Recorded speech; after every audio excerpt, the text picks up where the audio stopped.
Welcome to another deep dive. We're about to peel back the layers of our built environment, exploring the invisible forces and, well, the brilliant engineering that keeps everything standing, from the chair you're sitting on to the skyscrapers outside.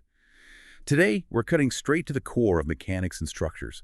We're not just defining terms, we're really exploring the critical insights that prevent failures, keep our world standing, basically. We've curated your sources, all sort of zeroing in on these fundamental principles of engineering mechanics and how they critically inform structural integrity. Our mission, extract those essential nuggets of knowledge so you walk away really understanding the engineering philosophy at play. Indeed. Yeah, we're looking beyond just, why things stand up. We're diving into the intricate physics and the meticulous planning that ensure safety, stability. It's all about understanding every single force, how materials react differently, and the incredible detail engineers pour into avoiding failure. Okay, let's unpack this then. Let's immediately dive into the core concepts that define this field. For our listeners who might know the basics, what's the most critical lens for engineers when they look at mechanics in structural engineering, beyond just the textbook definition? That's a really good starting point. Because while the definition is straightforward, yeah, the study of forces and their effects on bodies, the critical insight for engineers is the absolute necessity to quantify and to account for every single force. Oh, It's not enough just to know a force exists. You have to understand its magnitude, its direction, and crucially, how the material will respond. Specifically, that foundational understanding is the difference between, well, an enduring structure and a potential disaster. right. Quantify everything. Oh, And when those forces act, they create stress. I've heard that term, and our sources use it in this very specific, almost like a material under attack kind of sense. Is that it? yeah. The material's internal response. It's a battle against being deformed. Exactly. That's a great way to put it. In engineering, stress isn't your Monday morning feeling, right? It's the internal resistance a material puts up against an external load. And it's Hmm. precisely quantified force per unit area. Think of it like the internal pressure within the material, just pushing back against whatever is trying to pull it or push it or twist it. And that fundamental relationship, equal SA force equals stress times area, it's not just a formula, it's the bedrock. It's how we predict if a beam will bend too much, if a Yeah. connection will hold, or if a material will just yield. It tells us exactly how much internal battle that material is fighting. This internal battle. Okay, that leads us to something that always fascinates me. The factor of safety. It just sounds like the ultimate insurance policy, doesn't it? Like a structural superhero cape. But is it really a universal safeguard? Or are there situations where even a high factor of safety isn't enough? That's a very insightful question. Yeah, the factor of safety, or SF, it's often seen as that superhero cape, but maybe it's more accurately an engineer's acknowledgement of unpredictability. The real world is messy. It's this crucial multiplier used in design. It provides a margin against failure by deliberately making the structure stronger than theoretically required. The insight here is that engineering isn't just about building to the edge, it's about strategically building away from it, creating resilience. Oh, okay. So building away from the edge. Exactly. It forces us to design beyond the theoretical limit, not just out of caution, but out of respect for all the variables we can't perfectly model. Things like tiny variations in materials, manufacturing tolerances you didn't expect, weird environmental conditions, or even people misusing the structure. It's basically the ratio of the load that would cause failure to the maximum load we actually allow, your safe stress. So yeah, it offers a robust buffer, but it's not foolproof. Not against gross negligence or, completely unforeseen events. It's about managing the known unknowns. Managing known unknowns. I like that. Okay. Okay, so we have mechanics, stress, and this critical factor of safety. Now let's turn to the raw ingredients, the forces themselves. The sources list a few key players, the common adversaries engineers face daily.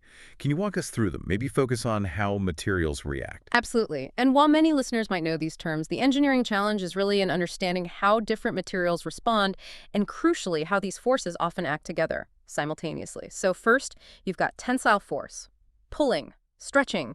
Think suspension bridge cables. They're designed for tension. Steel is fantastic here. Right, pulling apart. Then there's compression, squeezing, like a concrete column holding up a roof. Concrete stone grate under compression. Okay. Next, shear.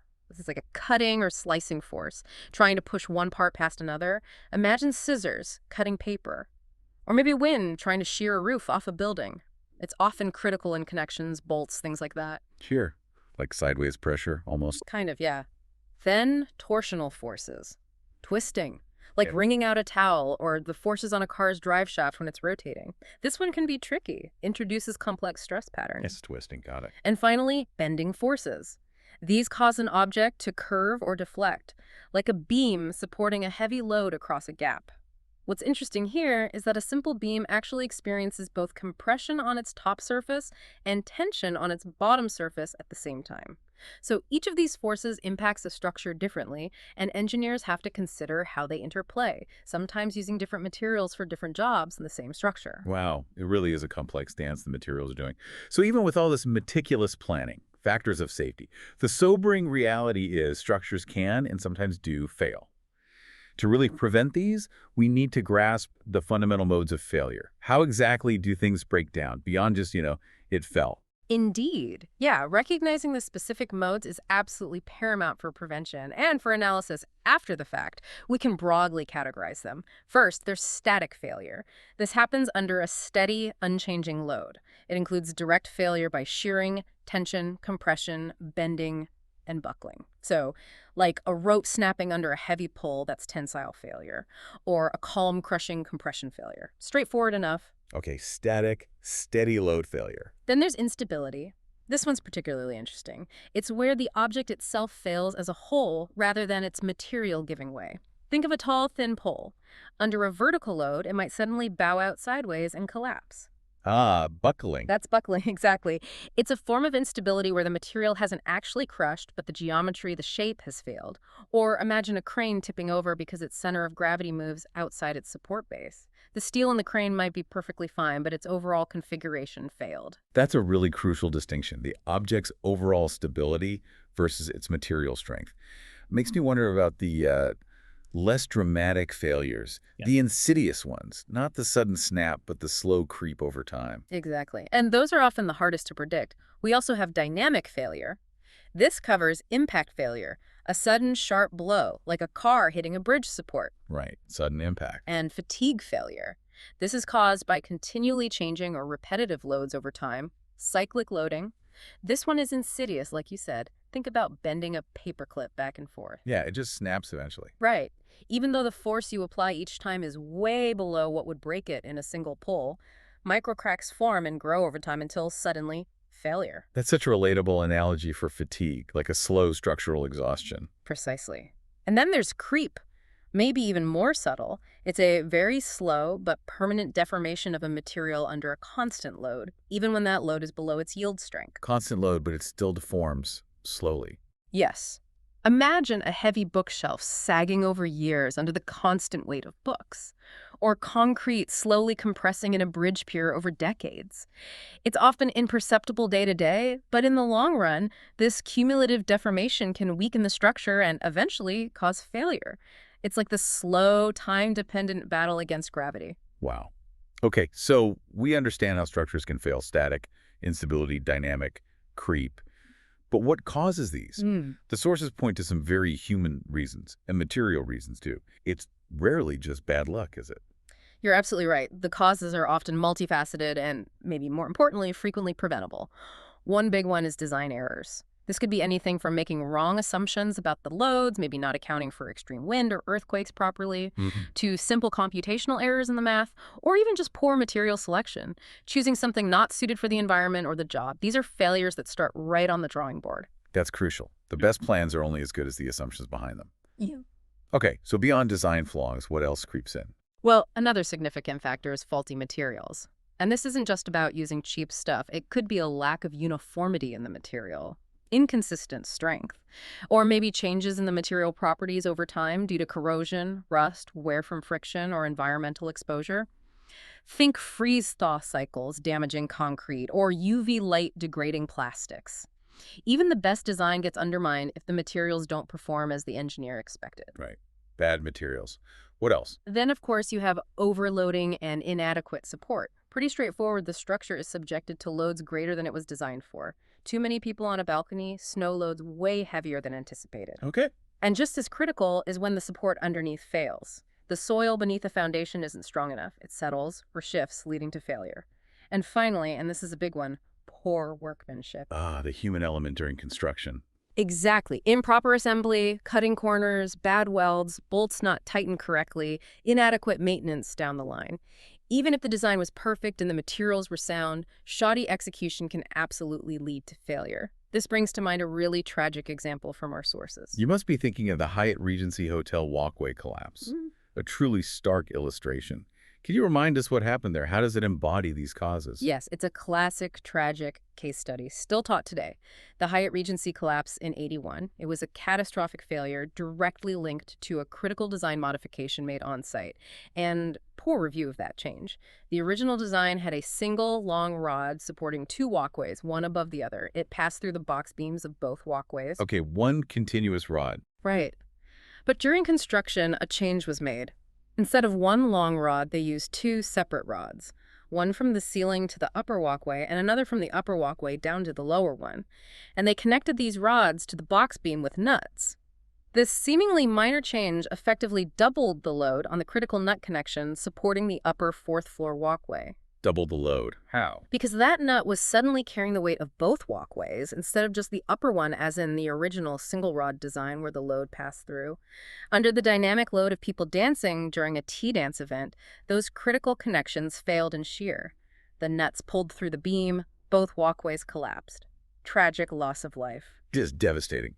And it perfectly shows how a small deviation, if not properly analyzed, can just wipe out the factor of safety, a failure of communication, oversight. Precisely.